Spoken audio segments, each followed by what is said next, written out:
Ladies and gentlemen, welcome.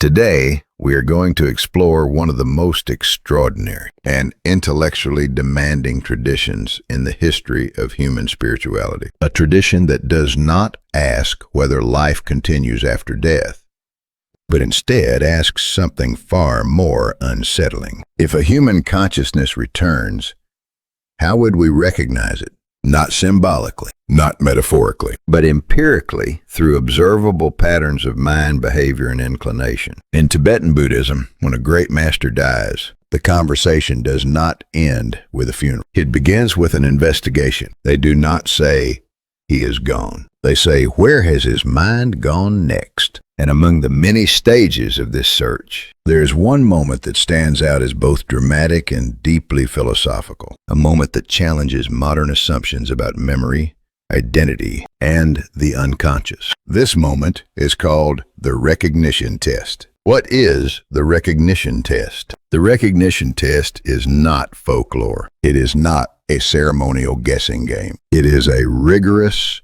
highly controlled method developed over centuries to identify the rebirth, the tulku, of a deceased master. The procedure is deceptively simple. A child, one of several candidates, is brought before a table. On that table are placed a variety of objects, items genuinely used by the deceased master, objects that closely resemble them but are not authentic, completely unrelated items introduced to disrupt pattern recognition. The child is not instructed, not guided, not coached. They are simply asked to choose. And yet, according to Tibetan tradition, the authentic tulku does not hesitate. The child reaches not intellectually, but instinctively for the objects that once belonged to them. But here is the crucial point. This is not believed to be a test of conscious memory. The monks are not asking, "Does the child remember his past life?" They are asking something much deeper. Does the child's mind still carry the imprint of a previous existence? Beyond memory, the concept of mental imprints. In Tibetan Buddhist philosophy, particularly Yogacara or mind-only tradition, the human psyche is not understood as a blank slate at birth. Instead, it is seen as a layered continuum. At the surface, thoughts, emotions, language, conscious recollection. Below that habit, disposition, instinct. And beneath even those, what Buddhism calls bija seeds. These seeds are not memories. They are tendencies. They are the residual patterns formed by repeated emotional reactions, intentions, and actions. Patterns that sink below awareness and persist long after individual experiences fade. This is what Tibetan masters mean when they say they are observing. Mental imprints, seeds, energetic continuity, chi, prana, subtle directionality, habitual patterns of action. They are reading the structure of the mind, not its content. Mental seeds,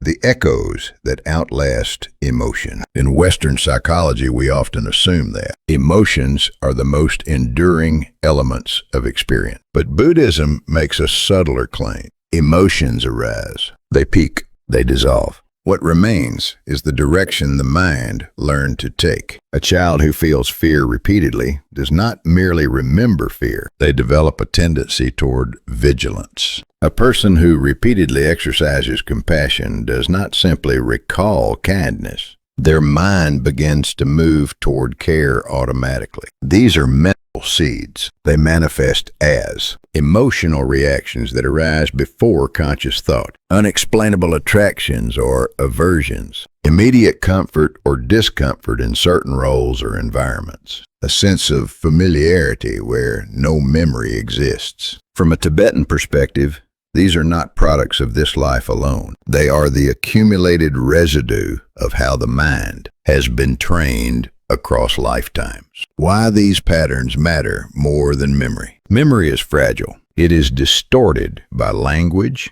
trauma, and narrative reconstruction. But habit is honest. Habit reveals what the mind does when it is not trying. This is why Tibetan masters focus on what the child reaches for instinctively, how the child reacts under uncertainty, where attention naturally settles, what roles feel effortless rather than learned. The recognition test is successful not because the child remembers, but because the mind moves in familiar directions without instruction. Energetic continuity, the direction of a life. Now we come to a concept that often unsettles Western audiences: energy. Let us clarify immediately. This is not superstition. In modern language, we might call it orientation, directionality, or psychological momentum. Every human being exhibits a directional bias. Some move toward care and service,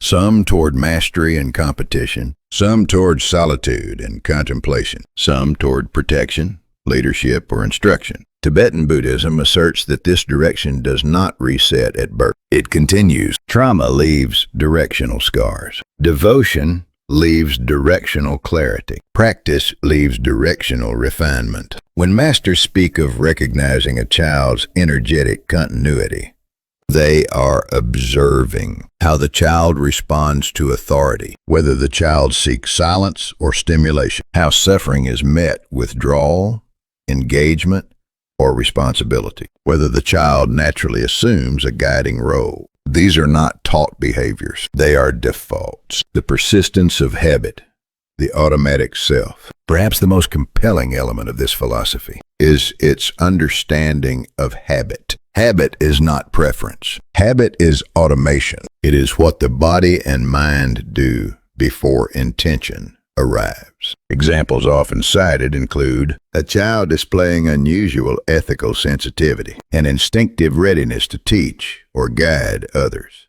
immediate bodily reactions to danger without fear learning, a deep sense of recognition towards specific people. From the Tibetan view, these are not coincidences. They are unfinished trajectories. Habit is intention repeated until it no longer requires choice. A striking parallel with Western psychology. At this point, skeptics often interject. This sounds symbolic or psychological, and they would not be wrong, because remarkably, modern psychology arrived at similar conclusions without invoking rebirth. Freud demonstrated that unconscious patterns shape behavior more powerfully than conscious reasoning. Jung proposed a collective, unconscious, containing inherited psychic structures. Attachment theory shows how. Early or pre-verbal experiences determine relational patterns for life. The difference is this: Tibetan Buddhism extends the timeline. What psychology attributes to early childhood,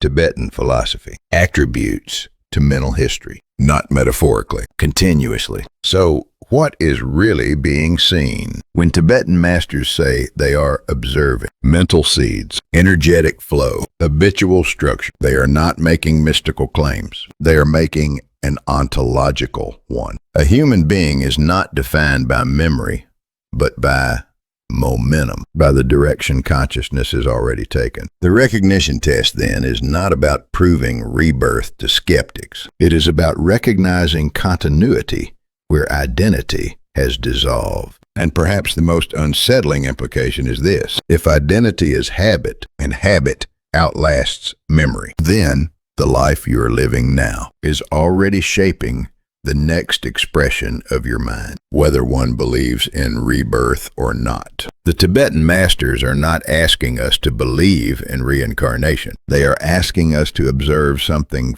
far closer. What patterns in you feel older than explanation? That question alone is enough to unsettle modern certainty. And that ultimately is the philosophical power of the recognition test. Real cases from Tibetan reincarnation tests. Up to this point, we have spoken in theory. We have explored concepts, mental imprints, unconscious habit, energetic continuity. But philosophy becomes truly unsettling only when it collides with documented history. Today we move from abstraction to record, from ideas to events that were observed, recorded and preserved by witnesses who fully understood the gravity of what they were claiming. What follows are not legends passed down orally over centuries. They are modern cases, many of them from the 20th century, examined not only by monks, but by diplomats, scholars, and historians.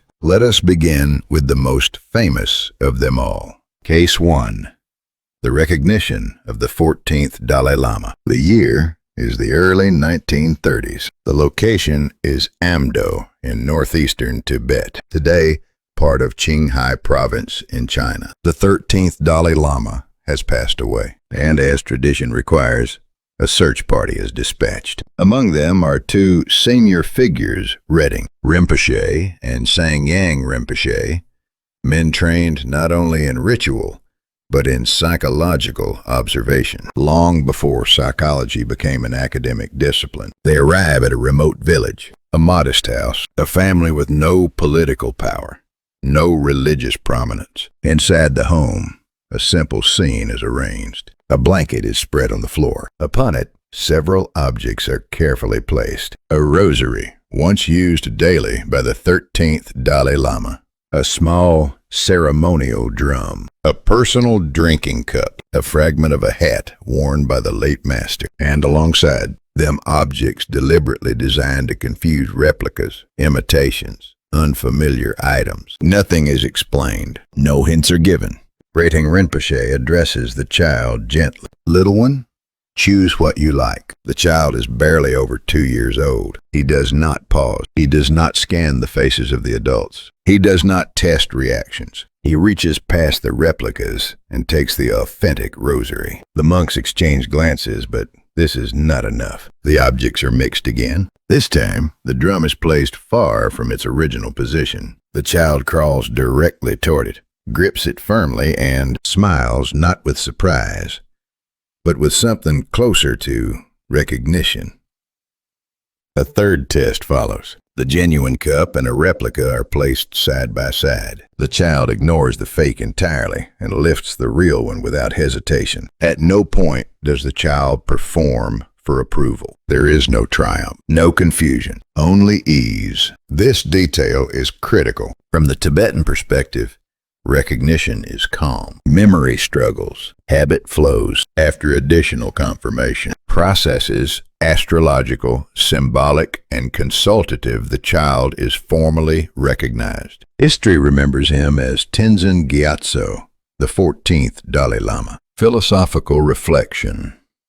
What was recognized? A skeptic might say coincidence. A believer might say proof. But Tibetan Buddhism claims neither. Their assertion is subtler. What was recognized was not identity, but continuity of mind. The child did not remember being the Dalai Lama. He moved like a mind that had already lived that life. Case 2. The Karmapa recognition. Let us move to another lineage, the Kagyu school, led by the Karmapa. The Karmapa tradition is especially notable because it is the oldest, consciously reincarnating lineage in Tibetan Buddhism, with written recognition records dating back centuries. After the death of the 16th Karmapa, the search begins. 2 boys emerge as serious candidates. They are brought to a large hall in Serfu Monastery. On the floor lie several items. The Karmapa's iconic black crown, a ritual drum, a Vajra bell, a meditation cushion, and visually similar replicas. The first child approaches tentatively. He hesitates. He chooses a replica Vajra. The second child enters. The moment he sees the objects, witnesses record a visible shift. His posture changes. His expression softens. He walks directly to the authentic drum, touching it with the familiarity one might show an old friend. A monk points to the crown and asks softly. The child replies, "That is what I wore." Even more striking,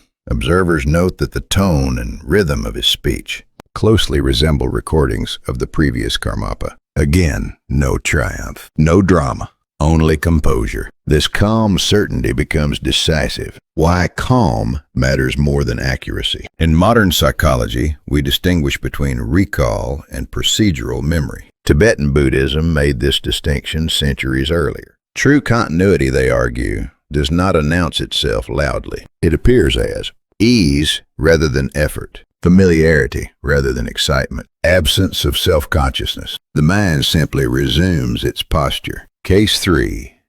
The Panchen Lama. The Panchen Lama lineage provides another illuminating example. In the search for the reincarnation of the 10th Panchen Lama, 3 candidates are identified. Each child is presented with 5 objects. A ritual bell used by the Panchen Lama, his personal rosary, a small wooden horse from his childhood, a replica bell, a replica rosary. Only one child selects both authentic ritual items. Then something unexpected happens. He lifts the small wooden horse and stares at it silently for an extended moment. Finally, he murmurs, "An old friend." This phrase is recorded by multiple witnesses.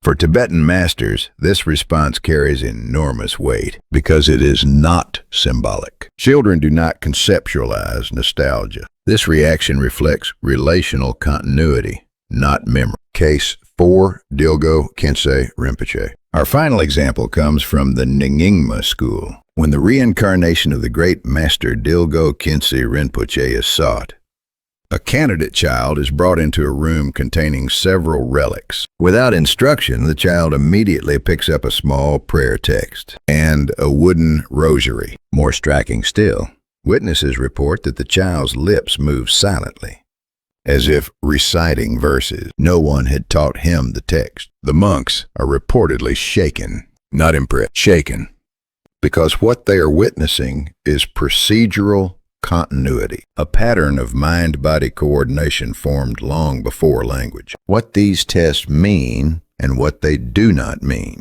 At this point, it is essential to clarify something. Tibetan masters do not claim that. The recognition test alone proves reincarnation. Modern scholars emphasize that recognition involves multiple converging criteria: symbolic visions, astrological correspondence, dream accounts, intuitive consensus among senior masters, behavioral observation over time. The recognition test is not conclusive proof. It is a diagnostic lens, and its power lies not in spectacle, but in accessibility. It allows ordinary observers to glimpse a phenomenon, usually hidden in the unconscious, a philosophical reframing for the West. Stripped of religious language, these cases raise a disturbing philosophical possibility. What if a human being is less a container of memories and more a trajectory of habits? What if identity is not who you remember being,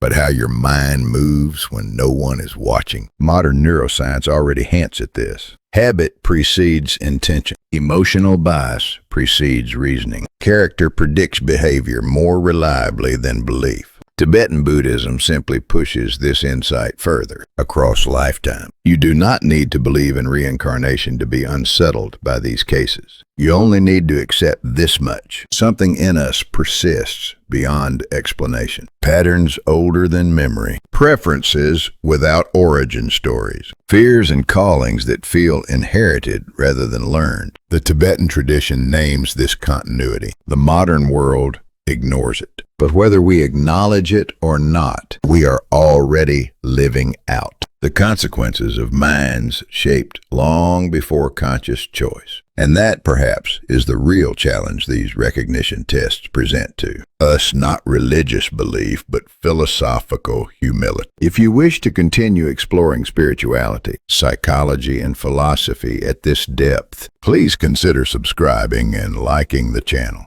Your engagement makes deeper inquiry possible.